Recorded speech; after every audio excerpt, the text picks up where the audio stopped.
विजु जनता दल प्रथम पर्याय अक्टोबर 2 रु 6 और द्वितीय पर्याय अक्टोबर 21 रु 30 जाए जनसंपर्क पदयात्रा करिब दल। गोपबंधु पवित्र तिथि रे विजु जनता दलर सदस्यता अभियान को व्यापक करा अक्टोबर 9 रु कार्यक्रम आरंभ करने को निष्पत्ति नहीं दल।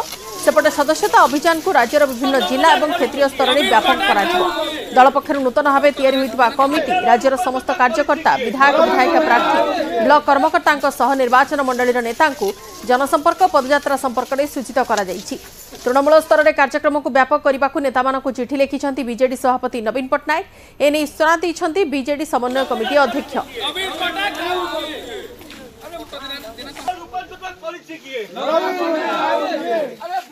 जनसंपर्क पदयात्रा अभियान गांधी जयंती ठारू आरंभ हो दुईटी पर्याय। प्रथम पर्याय अक्टोबर 2 रु 6 जाए एवं तापर 21 रु 30 तारीख जाए दीपावली अव्यवहित पूर्वे शेष हम एवं आमर पुण्यात्मा गोपबंधुंकर पवित्र तिथि रे सदस्यता अभियान को मध्य